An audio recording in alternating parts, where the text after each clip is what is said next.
Welcome to the Heavy Spoilers Show. I'm your host Definition, aka your friendly neighbourhood spoiler man, and a big plot leak for Morbius has just hit the web.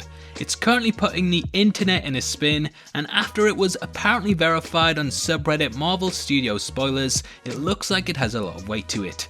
Throughout this video we're going to be breaking down the entire plot, talking about what it teases, and giving our opinion on whether it sucks or not. Get it? Because he's a vampire. Anyway, other than terrible puns, there will be heavy spoilers here, so if you don't want anything potentially ruined about the movie, then I highly suggest that you turn off now. As with the recent Birds of Prey plot leak, these can sometimes be very accurate, and we don't want to ruin the movie for anybody, so this is your last chance to turn off. If you're still here, I just want to give a huge thank you for clicking the video. Now let's get into the breakdown of the Morbius plot leak. Okay, so the plot leak was posted by Reddit user throwaway573729, lot of 69s in there, I'll not read out the entire number, who said that they didn't want to reveal how they knew any of this in order to protect their identity. A mod then later posted that they had privately messaged them to verify how they knew it, and it's rare that things like this get posted on the subreddit, so it adds a lot of validity to it. I've rewritten parts of it for the video, just so it doesn't sound like I'm reading a bunch of sentences, but I'll leave a link below if you want to check out the entire thing. Anyway, the users said the film opens with Michael Morbius being awarded a Nobel Prize for his involvement in medical research. During his acceptance speech, the character falls over and faints. The film then cuts to black and it shows Michael as a young child at school being bullied because he can't walk. This is then broken up by Emil Nikos, who is a doctor working at the school. According to these leaks, the character finally has a name, and he isn't Dr. Octopus.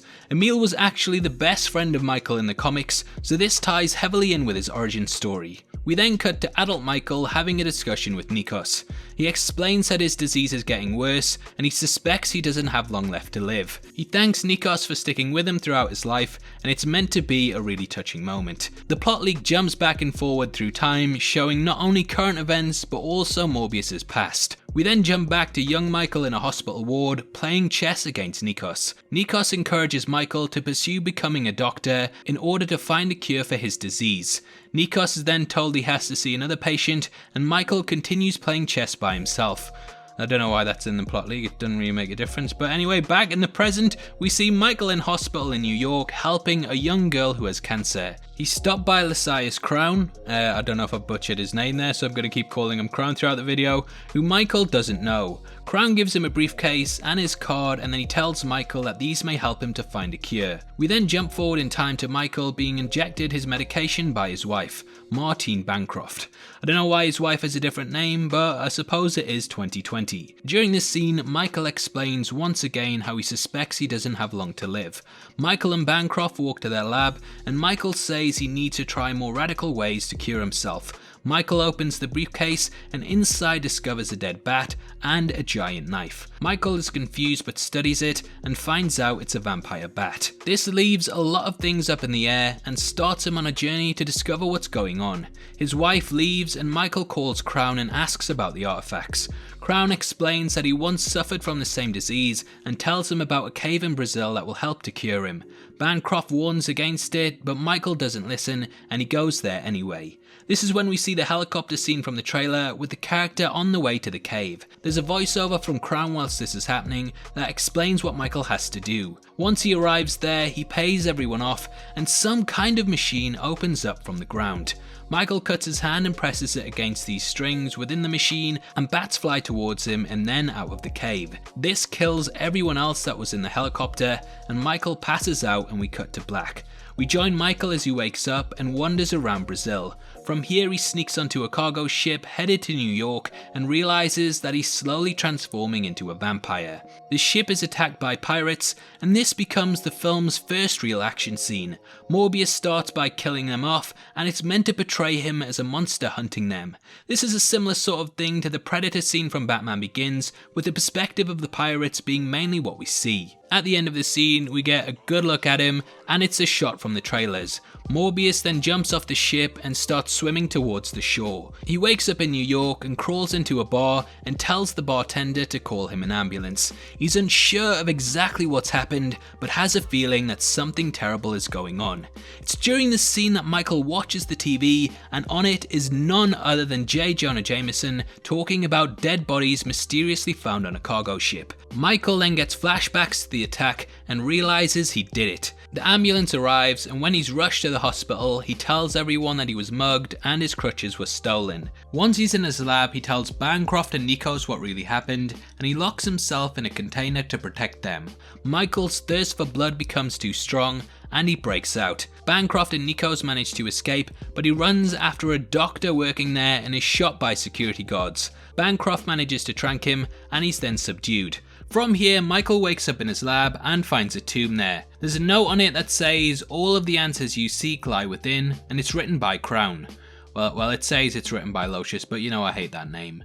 Michael opens it up to find a skeleton wearing a comic-accurate Morbius suit, which he then laughs at. So yeah, another case of the studio taking a dump on the source material. The tomb is also covered in some ancient language, and Michael doesn't know how, but he's able to read it. From here we cut to Simon Stroud, played by Tyrese Gibson, who's investigating what caused the death of the pirates. Simon believes it was something supernatural, which the other cops laugh at. Simon also has a mechanical gauntlet on his right arm that gives him super strength. It's mentioned that the gauntlet is from Oscorp, which is our first big tease at the bigger Spider-Verse. I'm not gonna lie, when I first read that, I was very happy, and I do hope that it's true.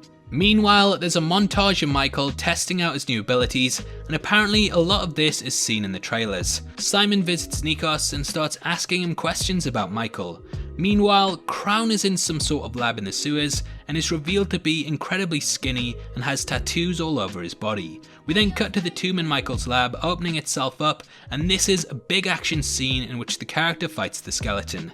According to the Redditor, this is the best scene in the movie just because of how bonkers it is. Morbius defeats it by crushing its skull, and then the skeleton costume attaches itself to Morbius. Crown wakes up and casts a spell on himself, and then he walks onto some train tracks and stops a train with a weird magical spell. He then sucks the life out of everyone on board until he regains his strength and looks like Matt Smith once more. Crown senses that Simon Stroud is going to ruin his plans, and he possesses Morbius, who flies over to Nikos' house to kill Stroud. Stroud is able to put up a fight with Morbius because of the gauntlet, and Nikos is killed during it. This massive death in the movie makes Michael snap out of it, and he allows Stroud to arrest him.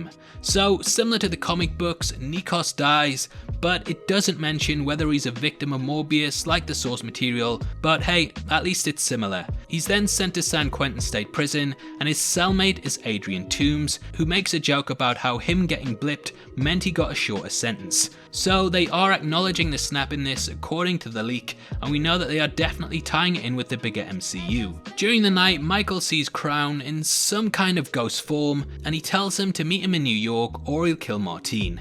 Michael builds up his powers and breaks out of the prison while floating and being surrounded by bats. This somehow leads to all the electricity being cut off within the prison, and everyone is set free.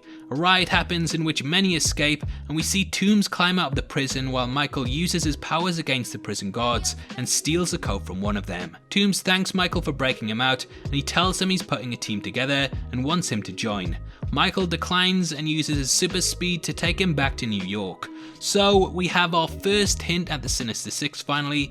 It does look like, if this plot leak is true, the movie is setting up a lot of things with this and Oscorp both playing big roles. We also see Matt Gargan break out and meet up with Toombs. Cletus Cassidy also runs off, and this shows that going ahead there are going to be villains for both Venom and Spidey to fight. The user says that, in regards to Carnage, that thankfully his hair no longer resembles Sideshow Bob and looks more like a mop and slightly less red.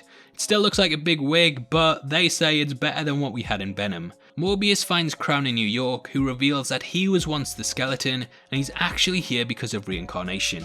He says he needs Morbius to complete a ritual so he can live forever and become all powerful. Morbius's costume forms around him, and he fights Crown. The Reddit has said that they fly a lot of the time and that this scene reminded them a lot of the fight from the end of Chronicle. Morbius is able to defeat Crown by reading one of his tattoos, which allows him to suck the life out of him.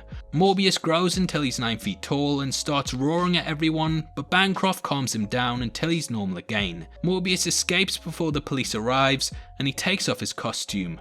On the way, he passes the Spider-Man poster tagged murderer, and unlike in the trailer, the picture used resembles the Homecoming suit instead of the Raimi one. The film ends with Michael and Bancroft at Nikos' funeral, while Stroud watches in the distance. We then cut to Morbius jumping across New York, and the final shot is with the living vampire on a billboard showing a Peter Parker wanted sign. The user says there are no end credit scenes. So that's the entire plot leak, and honestly, if this turns out to be true, then I'll be extremely happy. It seems to be ticking all of the boxes for me in providing an interesting story, but it also sets up big things to come down the line.